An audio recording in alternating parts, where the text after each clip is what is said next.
They were beaten and harassed by a police officer. Their parents also say the family's civil rights were violated. Channel 3's Dennis House has just returned from a meeting with the two young men, and he joins us with the details on that. Dennis, what happened? Well, the two brothers, Stephen and Ian Merzen, say it all began last month after one of them witnessed what they say was a police officer beating up another person.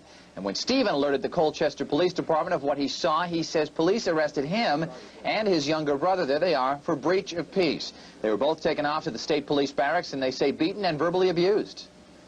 Came at me with a nightstick, pinning me to the ground with the nightstick on my neck, choking me. After I went out, I came to. He was punching me in the stomach and in the head. He got up, told me to get up, and as I was coming up, he punched me back down. He did that several times, and he went to go kick me in the head, and I blocked with my hand, causing a sprain in my wrist. The younger brother says he was beaten as well. The family also claims it was harassed in the weeks after this incident, saying that constables James Nardella and Charles Thomas followed them and harassed them.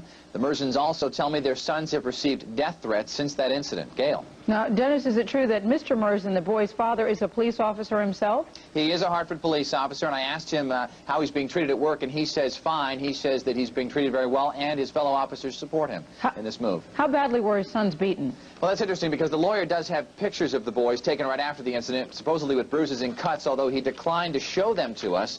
And we are working on getting a comment from police on this lawsuit, which, by the way, doesn't specify damages being sought. The attorney feels, however, that they will settle long before this thing ever goes to court. But he wants the officers in question fired and then jailed for violating civil rights. All right.